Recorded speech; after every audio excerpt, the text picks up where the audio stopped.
ਪੰਜਵਾਂ। ਖੱਖੜੀਆਂ ਸੁਹਾਵੀਆਂ, ਲੱਗੜੀਆਂ ਅੱਕ ਕੰਠ। ਬਿਰਹਿ ਵਿਛੋੜਾ ਧਣੀ ਸਿਉ, ਨਾਨਕ ਸਹਿ ਸਹਿ ਗੰਠ। ਮਹਿਲਾ ਪੰਜਵਾਂ। ਵਿਸਾਰਿੰਦੇ ਮਰ ਗਏ, ਮਰ ਵੀ ਨ ਸਕੈ ਮੂਲ। ਵੇਮੁਖ ਹੋਏ ਰਾਮ ਤੇ, ਜਿਉ ਤਸਕਰ ਉੱਪਰ ਸੂਲ। ਪੌੜੀ। ਸੁਖ ਨਿਧਾਨ ਪ੍ਰਭ ਏਕ ਹੈ, ਅਬਿਨਾਸੀ ਸੁਣਿਆ। ਜਲ ਥਲ ਮਈਲ ਪੂਰਿਆ, ਘਟ ਘਟ ਹਰ ਪੜਿਆ। ਊਚ ਨੀਚ ਸਭ ਇੱਕ ਸਮਾਨ, ਗੀਤ ਹਸਤੀ ਬਣਿਆ। ਮੀਤ ਸਖਾ ਸੁਤ ਬੰਧਪੋ, ਸਭ ਤਿਸ ਦੇ ਜਣਿਆ। ਤੁਸ ਨਾਨਕ ਦੇਵੈ ਜਿਸ ਨਾਮ, ਤਿਨ ਹਰ ਰੰਗ ਮਣਿਆ। ਵਾਹਿਗੁਰੂ ਜੀ ਕਾ ਖਾਲਸਾ, ਵਾਹਿਗੁਰੂ ਜੀ ਕੀ ਫਤਿਹ। ਗੁਰੂ ਸਵਾਰੀ ਸਾਧ ਸੰਗਤ ਜੀਓ, ਹਰ ਪ੍ਰਾਣੀ ਸੁਖ ਲੋੜਦਾ ਹੈ, ਸੋਭਾ ਲੋੜਦਾ ਹੈ, ਪਰ ਸੁਖ ਕਿਹਨਾਂ ਨੂੰ ਮਿਲਦਾ ਹੈ, ਸੋਭਾ ਕਿਹਨਾਂ ਨੂੰ ਮਿਲਦੀ? ਜਿਹੜੇ ਆਪਣੇ ਮਾਲਕ ਨਾਲ ਜੁੜੇ ਰਹਿੰਦੇ। ਸ਼੍ਰੀ ਗੁਰੂ ਗ੍ਰੰਥ ਸਾਹਿਬ ਜੀ ਦੇ ਅੰਦਰ ਗੁਰੂ ਮਹਾਰਾਜ ਨੇ ਐਸੀਆਂ ਐਸੀਆਂ ਅਕੱਟ ਮਿਸਾਲਾਂ ਦਿੱਤੀਆਂ ਨੇ, ਜਿਨ੍ਹਾਂ ਨੂੰ ਸੁਣਦਿਆਂ ਪੜ੍ਹਦਿਆਂ ਸਾਰ ਅਨਾੜੀ ਤੋਂ ਅਨਾੜੀ ਬੰਦੇ ਨੂੰ ਵੀ ਸਮਝ ਆ ਜਾਂਦੀ। ਹਾਂ, ਜੇ ਉਸਦੀ ਰੁਚੀ ਹੋਵੇ ਸਮਝਣ ਦੀ। ਪਹਿਲੇ ਸ਼ਲੋਕ ਵਿੱਚ ਪਾਤਸ਼ਾਹ ਫਰਮਾਉਂਦੇ ਨੇ, ਇੱਕ ਅੱਕ ਦੀ ਮਿਸਾਲ ਦੇ ਕੇ। ਅੱਕ ਇੱਕ ਐਸਾ ਬੂਟਾ ਹੈ, ਬ੍ਰਿਕਸ਼ ਹੈ, ਜਿਹੜਾ ਆਮ ਤੌਰ 'ਤੇ ਸਭ ਲੋਕਾਂ ਦੀ ਜਾਣਕਾਰੀ ਵਿੱਚ, ਮੈਂ ਵੀ ਜਾਣਦਾ, ਤੁਸੀਂ ਵੀ ਜਾਣਦੇ। ਅੱਕ ਦੇ ਨਾਲ ਜਿਹੜੀਆਂ ਲੱਗੀਆਂ ਹੋਈਆਂ, ਉਹਨੂੰ ਕਈ ਖੱਖੜੀਆਂ ਕਹਿੰਦੇ ਨੇ, ਕਈ ਕਕੜੀਆਂ ਕਹਿੰਦੇ ਨੇ, ਕਈ ਅੰਬਾਕੜੀਆਂ ਕਹਿੰਦੇ ਨੇ।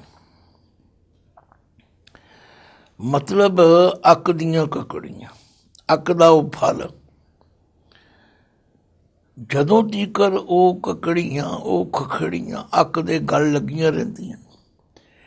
ਕੰਠ ਦੇ ਠੱਠੇ ਨੂੰ ਸਿਆਰੀ ਹੈ, ਕੰਠ ਨਾਲ, ਗਲੇ ਨਾਲ ਬੜੀਆਂ ਸੋਭਦੀਆਂ ਹਨ, ਦੂਰੋਂ ਬੜੀਆਂ ਸੁੰਦਰ ਲੱਗਦੀਆਂ ਹਨ।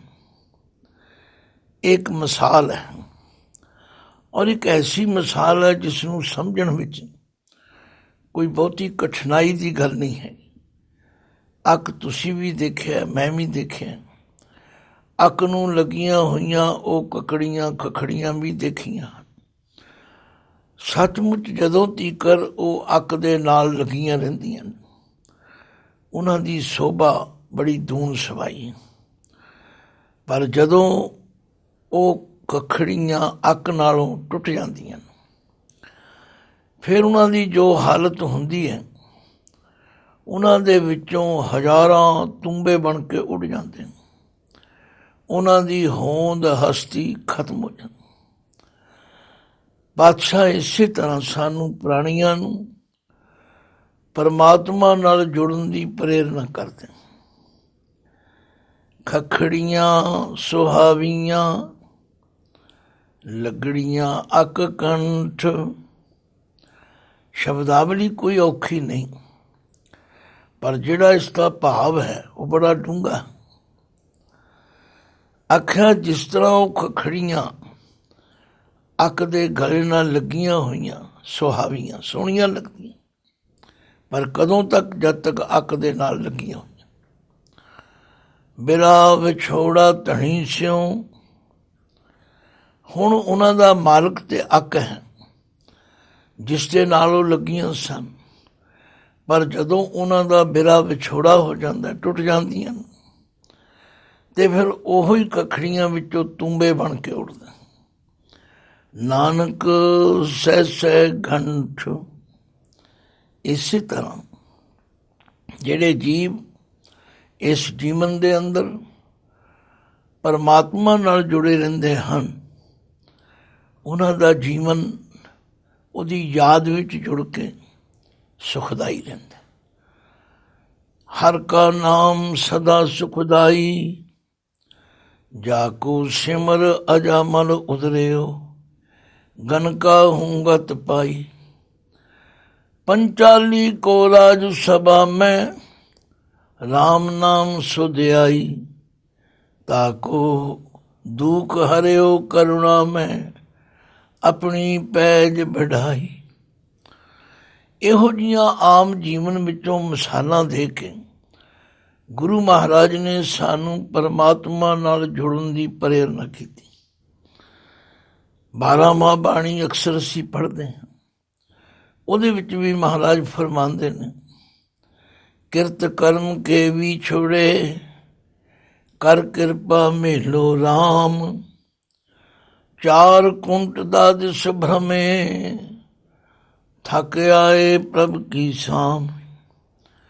ਤੇਨ ਦੁਦੈ ਤੇ ਬਾਹਰੀ, ਕਿਤੇ ਨ ਆਵੇ ਕਾਮ। ਜਲ ਬਿਨ ਸ਼ਾਖ ਕੁਮਲਾਵਤੀ, ਉਪਜੈ ਨਾਹੀ ਦਾਮ। ਹਰ ਨਾਹਨ ਮਿਲੀਐ ਸਾਜਨੈ, ਕਤ ਪਾਈਐ ਬਿਸਰਾਮ। ਜਿਤ ਘਰ ਹਰ ਕੰਤ ਨ ਪ੍ਰਗਟਾਈ, ਭੱਠ ਨਗਰ ਤੇ ਗ੍ਰਾਮ।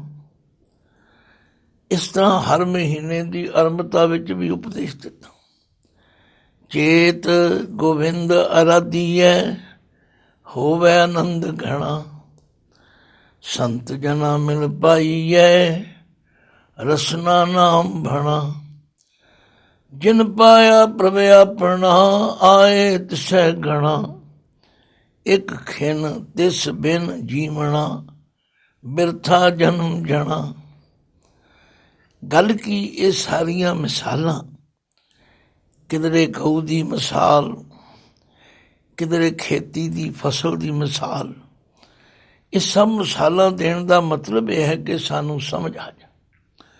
ਸਾਡੇ ਜੀਵਨ ਦੀ ਸਫਲਤਾ ਉਦੋਂ ਹੀ ਬਣੇਗੀ ਜਦੋਂ ਅਸੀਂ ਪਰਮਾਤਮਾ ਨਾਲ ਜੁੜਾਂਗੇ।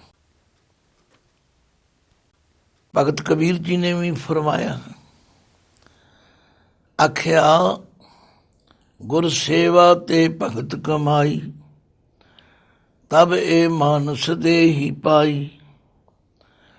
ਹੁਣ ਕਈ ਲੋਕ ਇਸ ਦਾ ਅਰਥ ਕਰਨ ਲੱਗਿਆਂ ਉਲਝ ਜਾਂਦੇ ਕਿ ਪਹਿਲਾਂ ਗੁਰੂ ਦੀ ਸੇਵਾ ਕੀਤੀ, ਪਹਿਲਾਂ ਭਗਤੀ ਕਮਾਈ, ਫਿਰ ਮਨੁੱਖਾ ਦੇਹੀ ਪਾਈ। ਨਹੀਂ, ਇਸ ਦੇ ਅਰਥ ਕਰਨ ਦਾ ਤਰੀਕਾ ਇਹ ਵਿਦਵਾਨਾਂ ਨੇ ਦੱਸਿਆ ਕਿ ਇਹਨੂੰ ਅਨਵੈ ਕਰੋ। ਪਿਛਲੀ ਪੰਕਤੀ ਪਹਿਲਾਂ ਲਿਆਓ ਤੇ ਪਹਿਲੀ ਪਿੱਛੇ ਲੈ ਜਾਓ।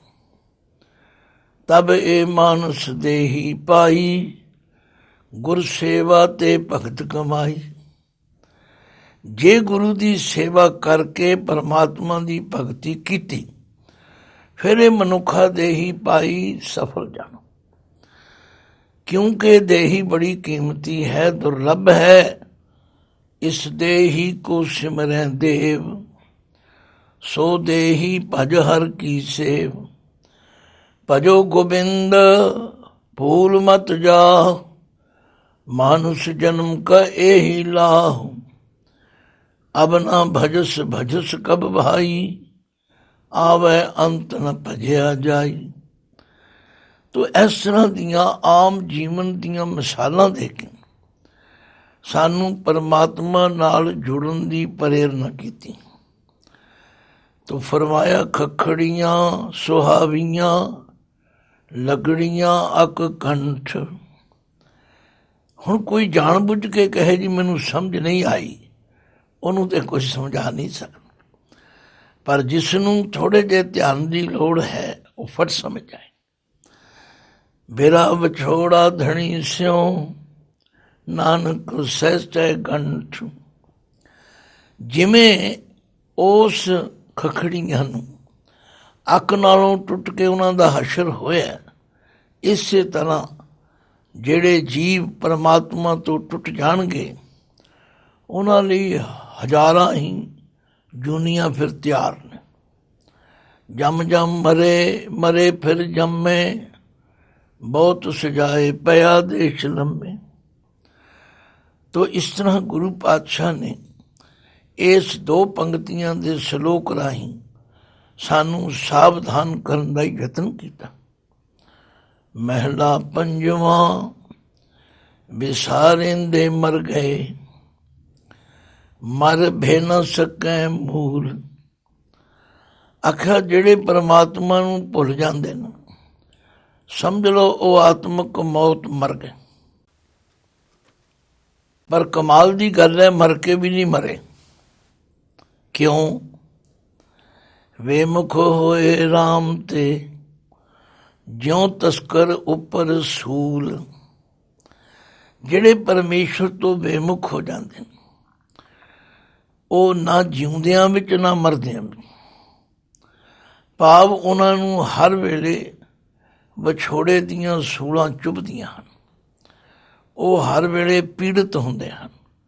ਉਹਨਾਂ ਨੂੰ ਕੋਈ ਨਾ ਕੋਈ ਦੁੱਖ ਚੰਬੜਿਆ ਰਹਿੰਦਾ। ਪਰਮੇਸ਼ਰ ਤੇ ਭੁੱਲਿਆ ਵਿਆਪਣ ਸਭੇ ਰੋਗ, ਵੇਮੁਖ ਹੋਏ ਰਾਮ ਤੇ ਲੱਗਣ ਜਨਮ ਵਿਜੋਗ। ਤੇ ਜਿਨ੍ਹਾਂ ਪਦਾਰਥਾਂ ਜਿਨ੍ਹਾਂ ਸੰਬੰਧੀਆਂ ਕਰਕੇ ਪਰਮਾਤਮਾ ਤੋਂ ਪਿੱਠ ਕੀਤੀ ਸੀ, ਉਹਨਾਂ ਦੀ ਹਾਲਤ ਇਹ ਹੈ,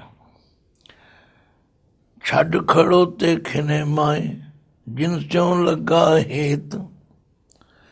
ਉਹ ਤਾਂ ਉਸੇ ਵੇਲੇ ਸਾਥ ਛੱਡ ਜਾਂਦੇ। ਤਥਾ ਉਹ ਪਦਾਰਥ ਜਿਹੜੇ ਬੜੇ ਮਿੱਠੇ ਬੜੇ ਸਵਾਦ ਲੱਗਦੇ ਸਨ, ਉਹ ਹੁਣ ਕੌੜੇ ਹੋ ਜਾਂਦੇ। ਖਿਨ ਮੈਂ ਕੌੜੇ ਹੋਏ ਗਏ, ਜਿਤੜੇ ਮਾਇਆ ਭੋਗ। ਅਨੇਕਾਂ ਐਸੇ ਮਨੁੱਖ ਦੇਖੇ ਜਿਹੜੇ ਫਿਰ ਬਾਅਦ ਵਿੱਚ ਰੋਂਦੇ ਹਨ, ਕੁਰਲਾਉਂਦੇ ਹਨ, ਪਛਤਾਉਂਦੇ। ਉਦੋਂ ਜਵਾਨੀ ਵੇਲੇ ਸਾਨੂੰ ਪਤਾ ਨਹੀਂ ਲੱਗਿਆ, ਉਦੋਂ ਅਸੀਂ ਸਿਆਣਿਆਂ ਦੀ ਗੱਲ ਸੁਣੀ ਨਹੀਂ, ਪਰਵਾਹ ਨਹੀਂ ਕੀਤੀ, ਪਰ ਨਤੀਜਾ ਇਹ ਨਿਕਲਦਾ, ਵੇਮੁਖ ਹੋਏ ਰਾਮ ਤੇ ਜਿਉਂ ਤਸਕਰ ਉੱਪਰ ਸੂਲ। ਹੁਣ ਸੂਲ ਦੇ ਲੱਲੇ ਨੂੰ ਸਿਆਰੀ ਹੈ। ਪੁਰਾਣੇ ਸਮਿਆਂ ਵਿੱਚ ਆਮ ਤੌਰ 'ਤੇ ਲੋਕਾਂ ਨੂੰ ਨਸੀਹਤ ਦੇਣ ਲਈ, ਭੈੜੇ ਕੰਮਾਂ ਤੋਂ ਰੋਕਣ ਲਈ ਜਿਹੜੇ ਚੋਰੀਆਂ ਕਰਦੇ ਸਨ ਉਹਨਾਂ ਨੂੰ ਤਸਕਰ ਕਿਹਾ ਜਾਂਦਾ। ਉਹਨਾਂ ਨੂੰ ਸੂਲੀ 'ਤੇ ਚਾੜ੍ਹ ਦਿੱਤਾ ਜਾਂਦਾ। ਸੁਣਿਆ ਤੇ ਜ਼ਰੂਰ ਹੋਵੇਗਾ ਆਪਾਂ ਨੇ, ਪਰ ਇਹ ਠੀਕ ਹੈ ਕਿ ਅੱਜ ਸੂਲੀ 'ਤੇ ਚਾੜ੍ਹਨ ਦੀ ਬਜਾਏ ਉਹਨਾਂ ਨੂੰ ਫਾਂਸੀ ਦਿੱਤੀ ਜਾਂਦੀ।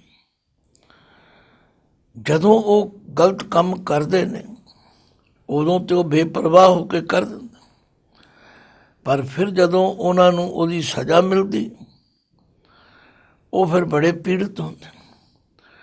ਤੋ ਸੂਲ ਬਾਰੇ ਪੜ੍ਹਿਆ ਹੈ ਕਿ ਖੜ ਸੁੱਕ ਲੱਕੜ ਹੋਵੇ, ਉਹਨੂੰ ਚੰਗੀ ਤਰ੍ਹਾਂ ਪੈਨਸਲ ਵਾਂਗੂ ਕਢਿਆ ਜਾਂਦਾ ਔਰ ਉਹਦਾ ਮੂੰਹ ਤਿੱਖਾ ਸੂਲ ਵਰਗਾ, ਸੂਲੀ ਵਰਗਾ ਕਰਦਾ।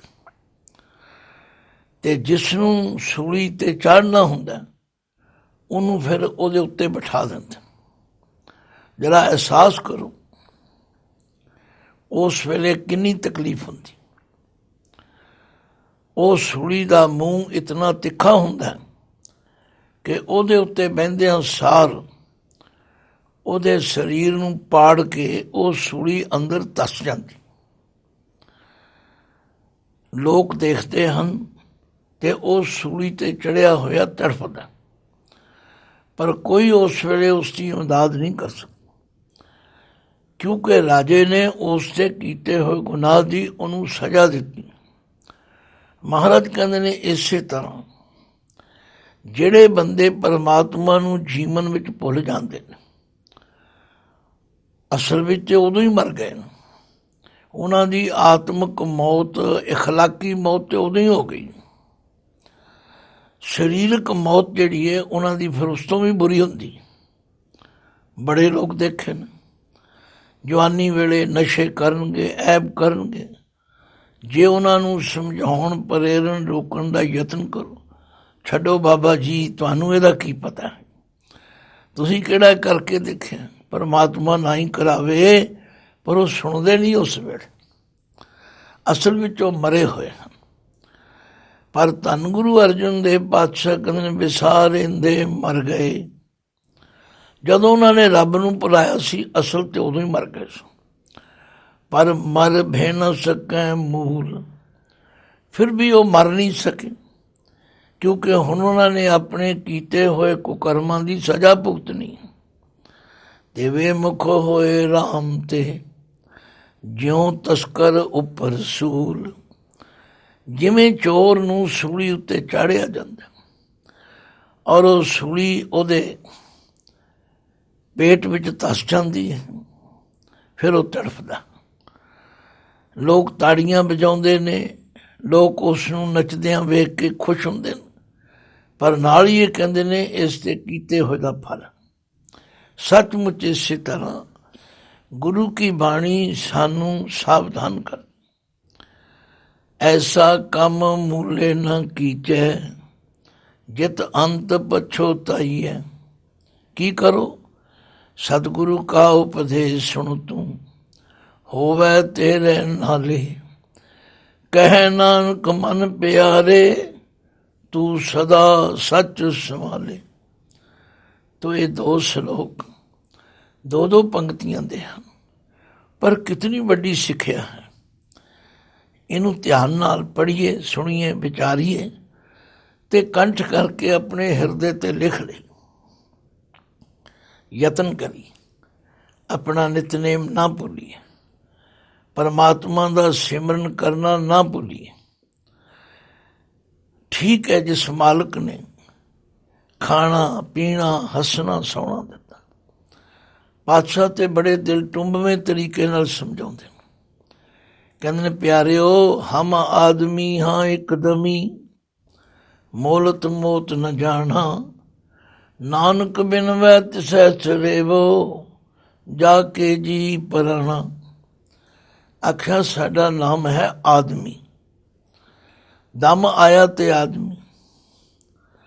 ਫਿਰ ਸਾਨੂੰ ਮੋਹਲਤ ਦਾ ਪਤਾ ਨਹੀਂ, ਕਿੰਨਾ ਟਾਈਮ ਮਿਲਿਆ, ਸਾਨੂੰ ਉਸ ਮੁਹੂਰਤ ਦਾ ਪਤਾ ਨਹੀਂ ਕਦੋਂ ਸਦਾ ਆ ਜਾਣਾ। ਮੈਂ ਤੁਹਾਨੂੰ ਹੱਥ ਜੋੜ ਕੇ ਕਹਿਣਾ, ਉਸ ਮਾਲਕ ਨੂੰ ਯਾਦ ਕਰਿਆ ਕਰੋ। ਤੋ ਦੇਖੋ ਇਹਨਾਂ ਦੋਹਾਂ ਸ਼ਲੋਕਾਂ ਨੂੰ ਵਿਚਾਰ ਕੇ, ਅਖੜਿਆ ਖੱਖਣੀਆਂ ਸੁਹਾਵੀਆਂ, ਲੱਗੜੀਆਂ ਅਕ ਕੰਠ। ਬਿਰਾ ਵਿਛੋੜਾ ਧਣੀ ਸਿਉ, ਨਾਨਕ ਸਹਿ ਕੰਠ। ਮਹਿਲਾ ਪੰਜਵਾਂ। ਵਿਸਾਰਿੰਦੇ ਮਰ ਗਏ, ਮਰ ਭਿ ਨ ਸਕੈ ਮੂਲ। ਵੇ ਮੁਖ ਹੋਏ ਰਾਮ ਤੇ, ਜਿਉਂ ਤਸਕਰ ਉੱਪਰ ਸੂਲ। ਉਹਨਾਂ ਦੀ ਹਾਲਤ ਇਹ ਹੈ, ਉਹ ਜਿਉਂਦਿਆਂ ਵੀ ਮਰੇ ਵਰਗੇ ਨੇ ਔਰ ਉਹ ਮਰ ਕੇ ਵੀ ਨਹੀਂ ਮਰੇ।